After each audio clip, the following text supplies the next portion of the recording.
Okay, now we have another branch called forensic anthropology. In forensic anthropology, you study the bones, you study the skeleton. On the basis of the bones, you can estimate the age, sex, ancestry, and even cause of death by studying the bones, the changing period, the fusion period of the bones. On the basis of that, you can estimate the age and cause of death of a person, even the sex. There is an 206 bones present in the human being, and if I'm talking about the complete sex determination, so you can use we have to use the bone which is called as pelvic bone. Pelvic bone is that bone. On the basis of this bone, we can estimate the sex of an individual. Okay. In forensic anthropology, you study the skeleton, or you study the bones, various long and short bones. On the basis of, or by studying the bones, you can estimate the age and sex and ancestry of an individual. After we have a forensic fingerprint. Yes, forensic fingerprint, as you all know that fingerprint play a very important role in the field of forensic science, because fingerprint is that kind of evidence which is very unique in every individual, which is completely different to another. Even in the, if I'm talking even about the twins now, so in the twins the DNA of the twins will be the same, but fingerprint is that kind of evidence which is completely in, even in the case of twins. Okay, so in fingerprint you have a friction ridges. Okay, you have friction ridges. By studying this ridge characteristics, which is also called as minutia characteristics, you can individualize a person. Okay, you can identify a person using or by studying the fingerprint. Okay, then we have the another branch called digital or computer forensics. It is not a very new branch, but it is an advanced branch or new branch where you investigate a cyber crime and electronic evidence. You study the electronic evidence which is associated to any digital device. Okay, so in digital or computer forensic, you investigate the cyber crimes which is formed by any digital appliance or device. Next, we have a forensic ballistics. In forensic ballistic, you study the firearms, bullet and gunshot residue. You particularly study the firearm or bullets, where you study lots of things, lots of laws, and the particular weapon is fired from that bullet now. So you can use your physics, your your geometry, your mathematics. In this field you study the firearms, bullets and gunshot residue. With the help of this, you can identify a person, or you can not individualize, but you can identify a person or a weapon by studying the firearms and bullet. Now we have a forensic psychology or psychiatry. In this, you study the criminal behavior or mental health in legal context. By analyzing or by studying the behavior of an individuals, you can identify a person, because some of the person which having so many of psychological disorders. On this particular disorder he she commit a crime or modus operandi. You know, you don't know the modus operandi, but modus operandi is that kind of activity which is followed by a person, the way of doing a crime or way of doing a work. In the forensic psychology, you study the psychological behavior of a person, various psychological disorders, and so many of things. Okay, now we have here we complete the all over the branches of forensic science. In this we study the definition, what are the branches of forensic science. Now we have a principle of forensic science where the forensic science work. The first and very common principle of forensic science is the principle of action, which is called as Locard principle of action.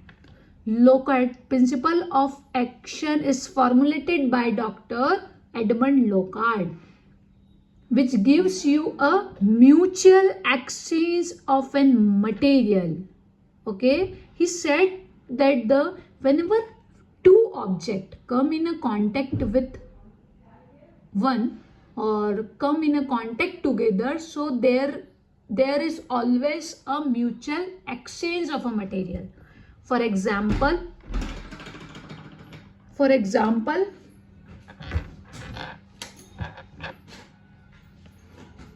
if a criminal sit or any person sit on a chair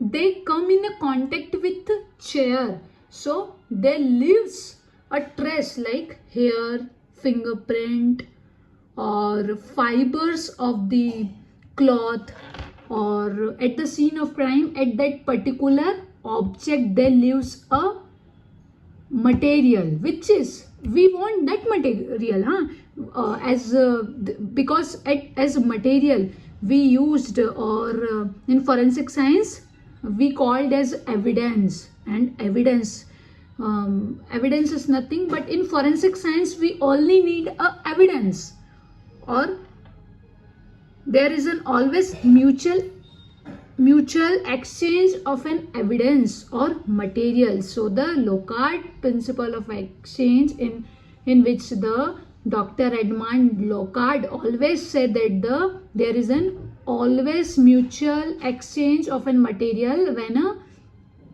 evidence or when a person come in a contact with another object.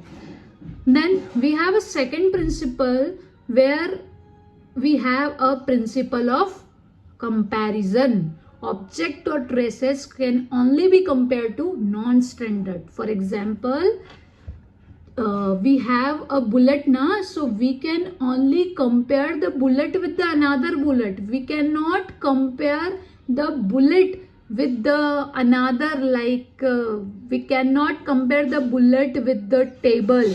We cannot compare the table with the chair. We always compare the standard one, the known standard one samples. Okay, like fingerprint, if we found a fingerprint at the scene of crime, so we only compared that fingerprint evidence with the suspected fingerprint evidence. If we found a fingerprint on the scene of crime so we compare this fingerprint evidence to the suspected print or suspected fingerprint. So there is an always comparison of evidence. In forensic science there is an always comparison of evidence.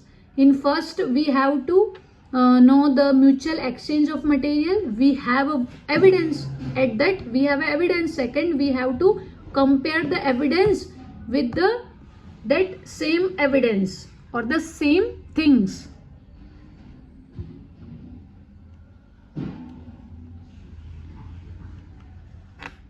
And the third one is principle of individualization. Every object, substance, person is unique in some way. Aim of forensic science is to link evidence to a particular individual or sources. There is an always individual, means there is always individual characteristics even in a person having a individual characteristics. Same as the things always having an individual character, always having the individuality. So we can work on that particular individuality, because individual or we want individual in forensic science, individualization in forensic science. For example, DNA profile, like rich characteristics in fingerprint. In DNA profile we have a individual DNA, or we have a DNA, so on the basis of DNA we can individualize a person. Same as fingerprint. In fingerprint we have a different rich characteristics, so on the basis of this rich characteristics now we can individualize a person. So in forensic science, individualization is play a very very important role, because in forensic science we always want a individual person. Okay, so on the basis of individualization, characters of an particular person, we can individualize a person. Then the fourth one is principle of probability. Forensic conclusion are expected in term of probability, not absolute certainty. Not absolutely things where we our forensic science work. Our forensic science is always work on a law of probability, means something that can be occur. The probability that two people share the same fingerprint is nearly 0. Then we have a principle of analysis, which is also known as law of progressive change. Evidence is not particular permanent. It may be a degrade, contaminate, or be altered with time. By passing, as we all know that, by passing the time, with passing of time there is an always changing